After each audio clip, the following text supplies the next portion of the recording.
Welcome to another episode of the KUBIK Report. I'm once again happy to have Greg Thomas with us. This will be our 14th podcast together. The last few times we have been discussing effective communication skills. Going back to August 2022, Greg and I have been discussing an ongoing series of thought-provoking topics on subjects of personal leadership development and business leadership. Greg is a business consultant, author, keynote speaker, and a personal life coach that I've gotten to know very well over a decade ago, probably more like 15 years. As a reminder, you can learn more about Greg's training skills on his YouTube site. Simply type in Leadership Excellence Channel. Once again, Leadership Excellence Channel on the YouTube homepage search bar, and you will find him. In the past, we have spoken with Greg about a lot of interesting topics, including personal leadership development, business leadership, servant leadership, how to have a fulfilling and productive day, the common misconceptions about the law of attraction, and most recently, effective communication. I believe we've had 2 podcasts with that as our topic. So, Greg, welcome to our 14th podcast together. Well, thank you, Vic. It's a pleasure. I always enjoy getting together with you on these podcasts, and looking forward to having a good podcast with you today. Well, this will be good because it's been almost a month and a half or more, and I've just enjoyed the whole series. People ask about it, and people have commented around the world, actually, about enjoying these podcasts. So the last time we ended the program promising some insights regarding communication from the late Dr. Stephen Covey. Most everyone, at least in your world, in the world of education and leadership, knows Stephen Covey. So, Greg, what are some of the powerful ideas that Dr. Covey taught? Vic, that's a great question. And last time we also talked about the 5 levels of listening. You may remember that. And the deepest one that we all want to strive for is empathic listening. That's listening and responding to both the heart and mind to understand the speaker's words and their intent and their feelings. And Dr. Covey was just outstanding in the way that he used phrases and the way that he constructed sentences to teach and to help us to understand more effective communication. So I'm going to start off with one, and I want to encourage you to comment on any of these because you certainly have seen and experienced a lot of the things that Dr. Covey says here. And at the same time, I think it helps us to begin to put together the previous 2 podcasts and kind of consolidate some of our thoughts, reinforce some of the things that we've already spoken about. So here's one thing that he said. He says, each of us tends to think we see things as they are, that we are objective. But that is not the case, Dr. Covey said. We see the world not as it is, but as we are, or as we are conditioned to see it. And that's the real struggle that human beings have with communicating with one another. For example, let's take a look at the present situation with Iran and Israel. Israel sees the world as they are. They have 5,000 years of Jewish history. They have their own religious beliefs. They have the Old Testament and the history of King David and all the persecution that the Jews have experienced for thousands and thousands of years. So they see the world as they are, as Jews. On the other hand, you take a look at a nation like Iran. They're a Persian culture. They also have a rich ancient history, but they view the world from the perspective of where they are.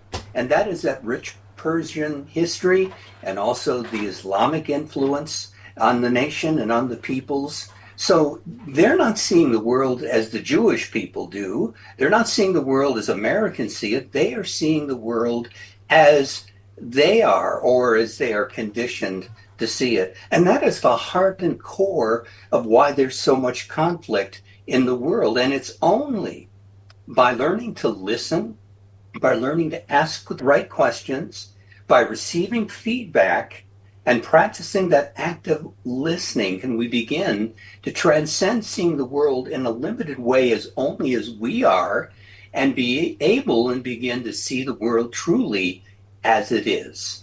Well, one thing, Greg, that I have found that in just going over the entirety of your list, now the 14th one that we're going through, is that there's a theme of leadership. There's a theme of, directing things. But a big part of it, and I see even from some of the notes that you made here, is a matter of our heart and the way we view others, which has to do not only with viewing them, but also having care for them, respecting them. And what we see right now in the world is just a total breakdown of respect, integrity, of honesty, all those things. We keep saying those things all over again. We have a world war. It kills a lot of people, destroys a lot of things. Another generation arises, and we do it all over again. But the principles that you're talking about, if practiced, would certainly bring about people who would not only listen to each other, but also truly care about the other person. And I believe that some of the values that we have spiritually really speak to that. Yeah, you're absolutely right. Vic, to highlight, getting beyond just seeing the world as we are, I'd like to tell you a little joke. So a man joins a monastery, and this is a monastery where everyone has to take a vow of silence. And every 10 years, you are allowed to say just 2 words. So the man joins the monastery, 10 years go by, the abbot calls him in to his office. He says, you're able to say 2 words. The man says, bed hard. The abbot says, thank you very much. You can go back to work. Another 10 years go by. 20 years now, the abbot calls him back into his office, and he says, you are allowed to say 2 words. He says, food bad. Thank you, says the abbot, sends him back to work. Another 10 years go. Now, 30 years. The abbot calls him into his office and says, you can say 2 words. The man says, I quit. The abbot says, well, I'm not surprised. You've been complaining since the day you got here. So it's not from the abbot's perspective, these 6 words from his world were completely negative. He's never been happy. And that's an example of seeing the world as we are rather than the world as it is. Right. Let me bring you another statement by Stephen Covey that I think will help tie together some of these things. I'm going to quote him here. As you learn to listen deeply to other people, you will discover tremendous differences in perception. You will also begin to appreciate the impact that these differences can have as people try to work together in interdependent situations. And what Covey is saying here is we all have tremendous differences in perception because we all have different backgrounds. Some of us have different ethnic values. Some of us have different levels of education in different parts of the world. So our perceptions are radically different for most people. An example I brought out a few minutes ago, the perceptions between Iran and Israel are dramatically different between the two of them. And certainly there are other areas in the world in which there are tremendous differences in perception. So again, he starts out the paragraph, as you learn to listen deeply to other people. And again, that is practicing that active listening we talked about, learning to suspend our prejudgment, learning not to be thinking about someone else as an individual is talking, not to be constructing how we're going to respond to what they're saying instead of listening and hearing them out. But as we begin to deeply listen to other people, it can make a tremendous difference in our one-on-one relationships, and it could make a tremendous difference in the relationships between nations in this world. This is a year of an election, and there is, of course, a lot of back and forth going, and there's a position that each side takes which sticks very, very staunchly to a particular point of view. And an interesting thing happened here because, in our culture, the culture that you and I are in tends to be conservative and tends to see things a particular way, and, the values that we have. But I was talking to one person. Actually, this was talking with the former First Lady of Indiana. My wife and I had a chance she invited us over to her farm here a couple of weeks ago, and we had a really nice afternoon that we spent with her. We were involved with work and bringing children over to get them to get them treated medically, and I traveled with her to Russia, translated for her, and we kind of developed a friendship. But anyway, she was a former first lady, and she had particular views that were different from mine, and markedly different. It was interesting to talk to her because she expressed those views to me. In fact, she was very compassionate about people. Very, very compassionate about things that we say, this is the law, this is the way it's got to be. She was very compassionate towards what's happening, in the world, even towards, the immigration tragedy that's occurring at our border. But I saw another point of view from her about the problem behind the problem, that we can't just fix things by fiat and just saying this is the way it's going to be, we're going to change, and let's kick them all out and all that. It's got to be fixed in a different way.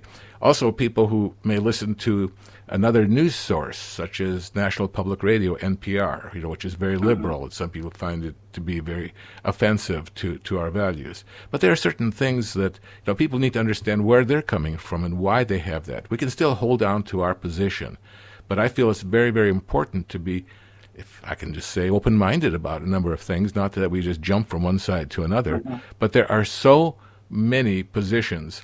In fact, we are subscribers to one particular channel that is very, very pro-conservative, but this month I'm cutting them off because I'm just tired of hearing the same old thing, the same old thing, watching, playing over and over again how President Biden's stumbling, walking up the stairs on an airplane.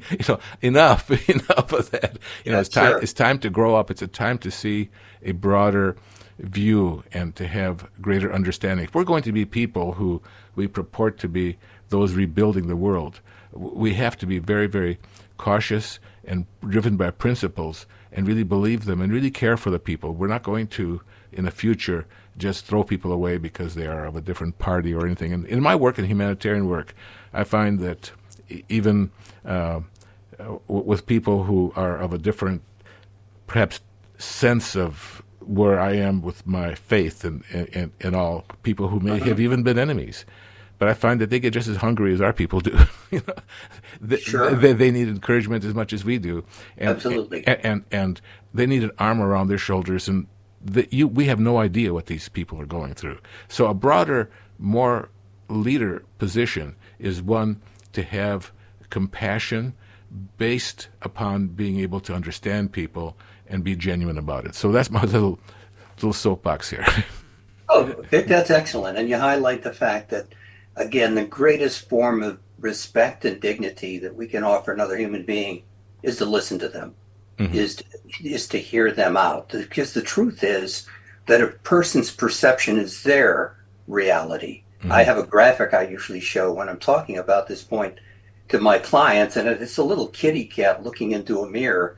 What the kitty cat sees is this big roaring lion, yet the kitty cat is just a little kitty cat. But when he looks into the mirror, that's what he sees. That is his perception, his reality. And we can't help people to understand things differently if we're not taking the time to actively listening to them. Again, we don't have to necessarily accept what they're saying. We don't have to change our values, but we certainly have no opportunity to help them to change their perception, to change their reality if we're not listening to them and getting to the core of how and why they feel like they do. And that only happens when we practice active listening and we're receiving feedback from them. Only then does that door have an opportunity to open and we have a chance to impact the way that they think. A few other sayings of Dr. Covey that I think would be helpful.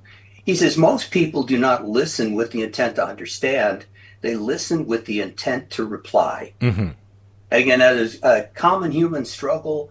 I may have mentioned before in a previous podcast about, ancient American Indian civilizations, how they had a talking stick, and when an important decision had to be made, only the brave with the talking stick was allowed to talk until he was done, and then someone else had that opportunity with the talking stick. And that reinforced the fact that we need to be here to understand that the goal isn't to just reply to everything and try to hog the arena and not try to take over the conversation, but to truly have the intent to listen to someone and hear them out. Another thing Covey said He said, you can learn great things from your mistakes when you aren't busy denying them. Mm-hmm.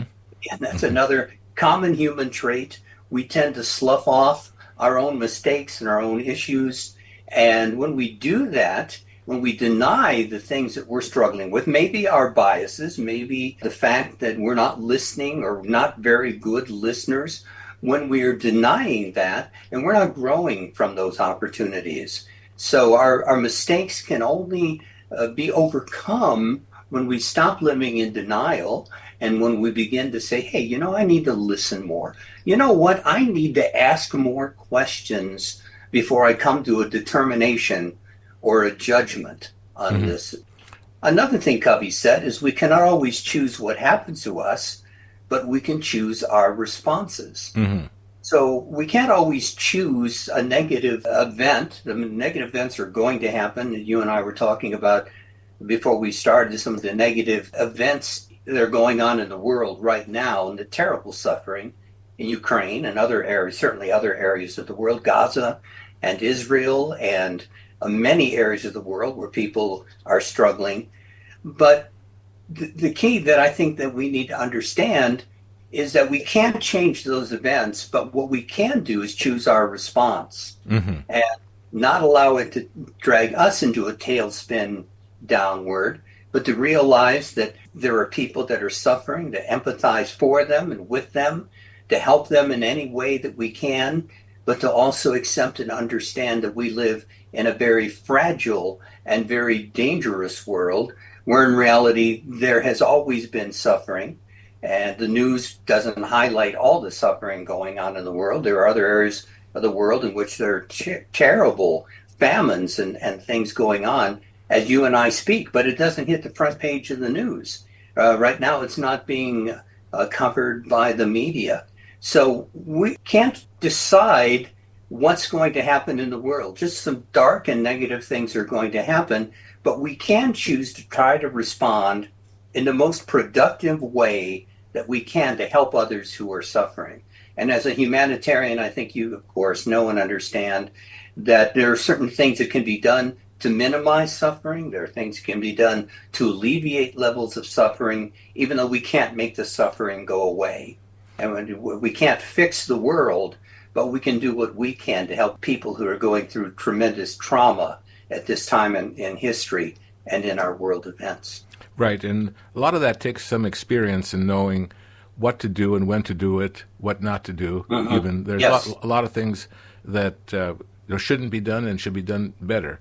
I know that right now in South Central Africa they're going through crops that have failed, and same thing with West Africa. We have a common problem through there, and it's terrible because they've lost their crop, and what is a little bit left of it, the army worms have come in and taken it. And unless something is done right now, they're going to be people going through a famine. So just this past week, or the last couple of weeks, we've been able to find sources of food that could be still bought at a reasonable rate. We just shipped 8 tons of food to Malawi. If we waited it any longer, the price of food would skyrocket, would be just off the scale. But it just takes time to be able to find out what needs to be done and how these people can be helped. It takes that experience and listening. Another thing that Stephen Covey said that I think is essential, and we've touched upon this a couple of podcasts ago, he said, quote, "Trust is the glue of life. It's the most essential ingredient in effective communication. It's the foundational principle that holds all relationships," end of quote. So without trust, there's no credibility, there is no respect, and we have to all work very, very hard to make sure that we are people who can be trusted, that we keep our word. When we make a promise, we keep that promise, that we live lives of integrity, that we live lives that truly care about the needs and the struggles of other people, live lives that have empathy. And that is all part of trust and being a trustful person and being someone that people can trust. Because as he says, that's literally the glue of life. Whether you're a child living in a home, you need to trust your parents. You have a spouse, you need to have a trusting relationship with your spouse. the business environment you work in. You need to trust your coworkers, or else there's going to be chaos inside of that organization. You look at the political situation in the United States today, the political environment, what a disaster it is, because no one trusts anyone anymore. Its polls show that the average American doesn't trust the political parties, doesn't trust the politicians, doesn't trust the judges. For years, there were many particular professions that were held in the highest esteem by the American people, and almost every one of those have eroded dramatically because people just don't trust anyone anymore. And that's a real problem, and that's a terrible issue, because that's the fabric of our society is literally coming apart at the seams. Yeah, that's very, very sad, because people who are in leadership positions and communicate values of leadership should be those that you say, aha, he's saying something that I can use. But right now, they did a listing of people that are most trustworthy, and thankfully still ministry is still ranked very highly on that. But the people who are at the very bottom are congressmen and used car salesmen. I mean, that was at the very bottom. Those are the people that were ranked at the very bottom, because you just don't trust what they say. And what they say today may be true for them in their mind, but it wasn't true last week, and it may not be true. And in an election year, with the things that are spouted off in negative campaigning, you say, is this the way people should act? I know it's a campaign, I know it's theater, it's drama, but these are not the kinds of values that we live by, that you would entrust your life to. Yeah, absolutely. And also, you mentioned about trust and Covey. I really, really liked his book, At the Speed of Trust, which was a sort of a trilogy to the books here. I've got Principle-Centered Leadership, and of course the big one, The 7 Habits of Highly Effective People. But trust is huge. And if that erodes in any number of spheres, whether it be marriage, fidelity in marriage is extremely important. In fact, it's pretty much that. Yes. A faithfulness to your, to your faithfulness to your friends, true friendships. You have people that you can confide in and who can help you through difficult times. But trust is so important. Yeah, absolutely. Something else I'll quote from Dr. Covey on regarding trust. He said, trust is a function of two things: character and competence. Character includes your integrity, your motive, and your intent with people. Competence includes your capabilities, your skills, and your track record. Both are vital. So as Dr. Covey says, those are two very important qualities, character and competence, that together define our level of trustworthiness. And it's important that we walk the walk. It's important that we are living with integrity, that we have the right motives, that we're not trying to manipulate other people with our own ideas, with our own opinions, and that we are a competent people, that we're continually improving our skills, that our track record shows us to be people of integrity and competence. And together, that's what helps us to be looked upon from others as a trustworthy person.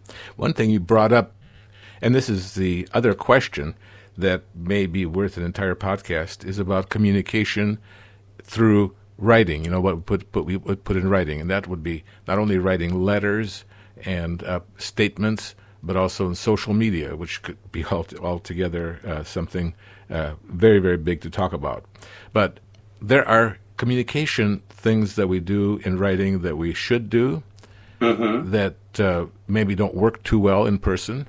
There are also things that we shouldn't do that should be done in person. And right. I'd like you to comment about this, because I'm a person who writes a lot of memos. I like to write things, but I'll maybe say from the get-go, because I want to make sure I get this point in, is that I feel like never, ever, ever, ever write something critical or scolding to a person in writing. It looks awful when a person receives it. They get something at early in the morning, and it just wrecks their whole day because you're upset about something. Always say things to people that are uplifting. Praise would be things in writing. But if you want to talk to somebody about a change, and that is necessary sometimes to do, do it in person, do it on a telephone, do it with preparatory, do it where there's also audio and visual feedback in it. Anyway, I kind of started it and maybe said a little too much here, but please, let's go ahead with this point. Sure, no, you're fine. I think the key to remember is that written words stay on paper much longer than spoken words hang in the air. And the problem of the 21st century is whether it's a memo or an email, it can be so easily forwarded to millions of people all over the world. So if we send something that is inappropriate, and by the way, email usually comes across as harsher than it was originally intended. That's just the nature of email. You can't see the person smile. You can't see their demeanor. You can't really understand their tone because it's just words on the screen. So it's very easy to perceive the intent of that email to be much harsher than was originally sent. And there are some things that should be said in person, never should be said in writing. And some things should never be written or said in the workplace. Insensitive remarks towards people, that is inexcusable in the 21st century. And there are liability issues if you're working for someone and you're making racial stereotypes or gender-oriented comments about females or males in the workplace, sexually motivated remarks in writing or in person. Those are the kind of things that's probably going to cost you your job and perhaps result in litigation for you and or your company if you're saying those kinds of things or writing those kinds of things. So here are some of the things not to put in writing. First of all, something that's personal and confidential information, unless the rare exception might be that it's clearly labeled, confidential only, and you consider the risk. And again, the risk is if you say something in there that is poorly stated, that violates some rule of propriety, that person can just forward that email to any number of individuals and make you look really bad. So that's certainly something you don't want to put in writing. That's when you want to pick up the phone. You should not put something in writing when you are angry or frustrated. As I said, it's just going to come across as even harsher than you intended. It's always good to follow what's called the 24-hour rule. When you are really upset, when you are really angry, when you are really frustrated, before you respond, always wait 24 hours. And what that does is, yes, when you comment on that, either verbally or in writing, you'll still have a particular point of view. But the edge that you had when you were immediately angered or frustrated through that period of time, you'll soften a little bit and you'll be more methodical in the way that you word and the phraseology you use. If you send something in writing immediately when you're angry or frustrated, we're probably going to have a knee-jerk reaction and try to hurt the person and try to be spiteful. And again, that's just going to blow up in our face. So always follow that 24-hour rule before getting something off your chest. It's a really good business principle. We should never put something in writing that has off-color humor, that can be offensive and insensitive. Things that are very sarcastic are not good in writing because, again, it comes across as even more sarcastic than we intended. And if it's forwarded to someone, it will not be received in a positive way. We should never put anything that's strongly corrective in writing. That's the kind of thing we just need to pick up a phone, or better yet, sit down with someone out of love and compassion and have a one-on-one conversation with them if we feel a need to correct them on something that they're doing. Should never be done in writing. Never have the details of distressing news or information in an email. If there's been an accident, please don't put all the details of how bad the accident was and there was blood everywhere. And, the ambulance was there, and you know how distressing it can be anyway, reading something like that. So we should never have the details of distressing news or information in writing. That's something else that we should be picking up the phone to talk about. Right. So those are some of the things that we should never put in writing, that the appropriate thing to do is to pick up the phone and talk to someone. In some cases, to be looking at them, across from a table or one-on-one, and having a mature discussion with them about some of these challenges. Yeah, otherwise, it's a person who's late at night, sit there maybe after a couple of drinks or so, and he gets emboldened to just start typing, and he doesn't realize the damage that he's causing by the state of mind that they're in and what they're doing. So it's very, very important. One thing that I've learned in doing work with reconciliation and conflict resolution, and I feel like it really applies to written communication, is never really use the word you in a way of accusing. Like, here's what you have done. Here's what you... Now, the word you is a big one. It's a big one in advertising. You can win this. That's one of the big number one words, in advertising. How important the colors of red, yellow, and using you is important. But never use it to, you have done this and you have done that. I've seen some horrible, horrible memos that could have been softened and that could have really helped the situation if they had used other pronouns, such as, a lot of times we don't like to use the word I, but using the word I takes responsibility and takes ownership of the situation to yourself, where, I have come to see this, or I would like to let you know how this affected me, whatever. You're the one who is the object of the not the negativity necessarily, but you're not throwing and casting accusation towards them. And then maybe migrate from the word I to the word we. Well, maybe, I see this, maybe we, can see it in this way instead of you. You're the bad guy. And I have found that to be very, very helpful in marriage counseling, is that you have done this. You haven't been performing this. You haven't been doing that. Instead of saying, I feel this way. I feel hurt, offended, and can we maybe work on this together? And use that in writing, where it can come through much softer about delicate situations. Yeah, excellent. That's one of those famous, what they call gunpowder words that are part of our language. And we should always avoid phrases like, you never, right? You always, because frankly, that's not true. I mean, a person may, the majority of the time, do something or not do something, but those kind of phrases are just hurtful. They're very judgmental, and they usually are not true. They're usually not the complete reality of what's going on.